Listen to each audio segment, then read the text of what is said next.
आज बताते हुए बड़ी खुशी है बाबू कि हम लोग चैप्टर 1 क्लास 10th को पढ़ रहे हैं। प्रश्नावली 1.1 कहता है इक्विल विभाजन एल्गोरिथम के प्रयोग करके एचसीएफ ज्ञात करना है। 135, 225, 196, 38, 220, 867, 255। तो हम लोग निकालेंगे पहला 135 और 225 का।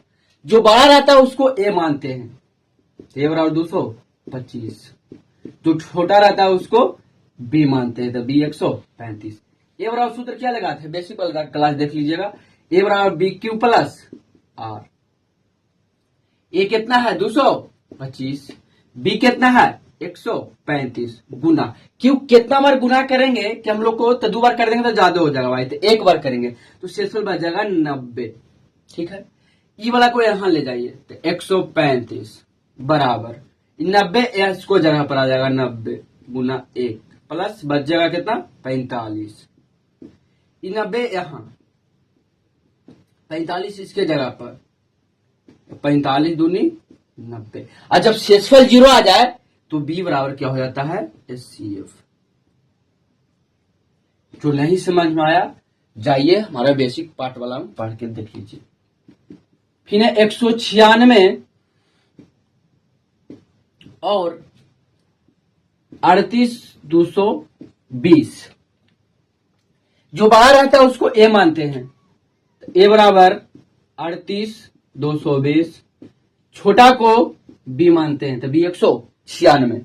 भाज बराबर सूत्र होता है भाजक गुने भागफल प्लस शेषफल। 38, 220 बराबर 196। डायरेक्ट याद रखिएगा क्योंकि इसका गुना 195 से होता है, तो शेषफल 0 मिल जाता है। तो शेषफल 0, तो बी बराबर हो जाता है एचसीएफ बराबर 196। हम लोग को दूसरा क्वेश्चन पढ़ना है बाबू कि दर्शाइए कि कोई भी धनात्मक विषम पूर्णांक 6q या 6q प्लस 3, 6q प्लस 5 के रूप का होता है। तो हम लोग को माना कि कोई भी धनात्मक विषम पूर्णांक ए है। देखिए ए बराबर सूत्र क्या हो जाएगा, ए बराबर बी क्यू प्लस आर, जहां आर का मान 0 से बड़ा या बराबर लेकिन बी से छोटा।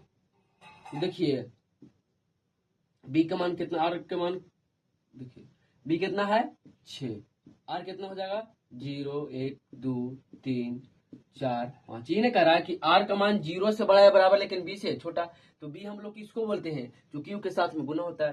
तो 6 है दबाओ 1 से 5 तक हो जाएगा, कोई दिक्कत नहीं। अब यहाँ पर चलेंगे बी क्यू, आर का मान 0 भरेंगे। पहली बात की बी की जगह 6 भर सकते हैं हम लोग, तो मिलेगा 6q। ठीक है, 6q अब 1 भरेंगे तो 1, 2 भरेंगे तो 2, इसी तरह से यहाँ पर हो जाएगा 6q प्लस 3 भरेगा तो 3, 6q प्लस 4 और हो जाएगा 6q प्लस 5 का 5 तक भरना है आर के मान। अब हम लोग को चेक करके बता देना कि विषम है कि नहीं। तो देखिए 6q, अगर यहाँ पर देखिए 6q, q का मान 0 भरिएगा तो 0 मिलेगा, 1 भरिएगा 6 मिलेगा, 6 का मान आर का मान 2 भरिएगा तो 6 दूनी 12 मिलेगा। यानी क्या मतलब तो सम मिल रहा है, तो इस सम मिल रहा है तो इसको में एक नियम चलता है, वो सम होगा तो दूसरा विषम हो जाएगा। ई विषम, इसम, ई विषम, इसम, ई विषम। तो कौन कौन विषम हुआ है जो ही लिख देना है। अतः 6q प्लस 1 या 6q प्लस 3 और 6q प्लस 5 विषम पूर्णांक है, विषम धनात्मक पूर्णांक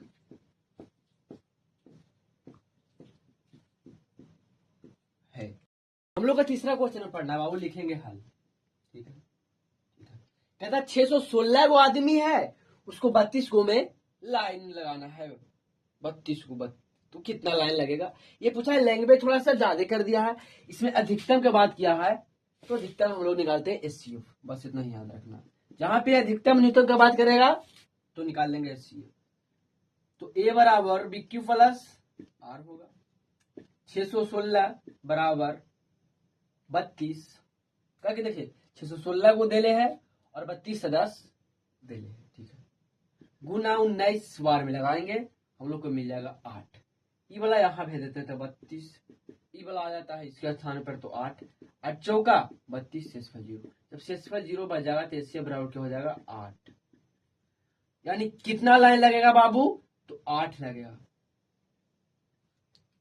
चौथा क्वेश्चन बाबू कि कुल विभाजन प्रमेय का प्रयोग करके दर्शाइए कि धनात्मक पूर्णांक का वर्ग पूर्णांक m के लिए 3m या 3m प्लस 1 के रूप का होता है। चलिए माना कि धनात्मक विषम पूर्णांक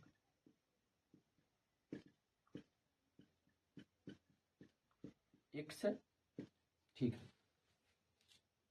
x बराबर क्या हो जाएगा BQ प्लस R, जहां R का मान 0 से बड़ा या बराबर लेकिन B से छोटा होना चाहिए, शर्त है।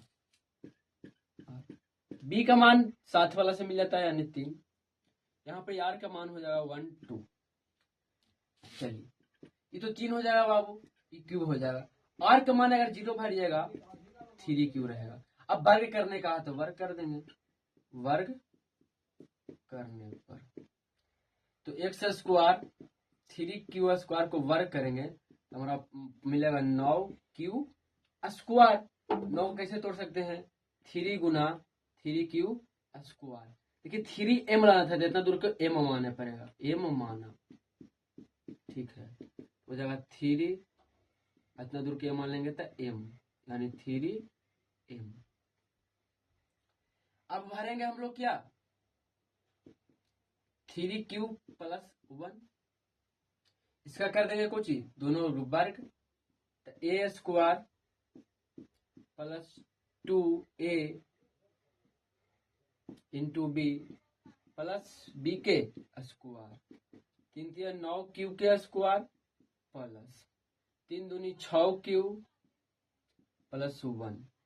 देखिए हम लोग को लाना है 3 प्लस 1, 3m प्लस 1। यहाँ से 3 कॉमन लेना पड़ेगा बाबू, यहाँ पर जाएगा 3 3 9, 3 दूनी 6 प्लस 1 रखना है, कहा कि यहाँ प्लस 1 लाना है। इतना दूर को क्या मान लेंगे m माना, तो क्या हो जाएगा 3m प्लस 1। यही तो सिद्ध करना था। देखिए 5वां क्वेश्चन बाबू, अगर चौथा क्वेश्चन समझ में आए तो 5वां भी वैसा ही है, खाली घन का। तो a प्लस बी क्यू बराबर सूत्र लगाएंगे, तो a cube plus B cube plus 3a square B plus 3ba square, ऐसा ही बनाना है और कुछ करना नहीं है। नहीं आएगा तो हम कमेंट में डाल देंगे, बना के अपने देख लीजिएगा।